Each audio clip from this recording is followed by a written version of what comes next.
রং বেরং কথায় আপনাদের সবাইকে সাদর আমন্ত্রণ। বিবেকানন্দের অমূল্য বাণী। সত্যকে হাজার আলাদা উপায় বলা যেতে পারে, তারপরেও সব কিছুই সত্য থাকে।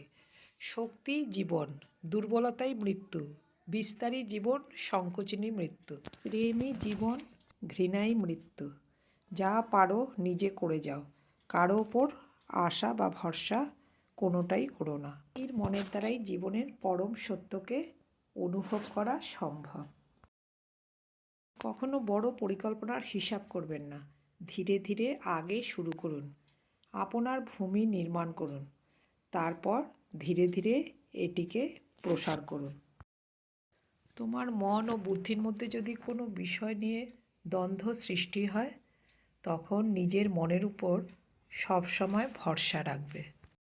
যখন তুমি ব্যস্ত থাকো তখন সব কিছুই সহজ বলে মনে হয়, কিন্তু অলস হলে কোনো কিছুই সহজ বলে মনে হয় না। যা পারো নিজে করে যাও, কারো ওপর আশা বা ভরসা কোনোটাই করো না। স্থির মনের দ্বারাই জীবনের পরম সত্যকে অনুভব করা যায়। কোনো বড় কাজই কঠোর পরিশ্রম ও কষ্ট স্বীকার ছাড়া হয় না। অপরের দোষ ত্রুটি দেখিয়া বেড়ানো তো আমাদের কাজ নয়, উহাতে কোনো উপকার হয় না। এমনকি ওইগুলির সম্বন্ধে আমরা চিন্তাও যেন না করি।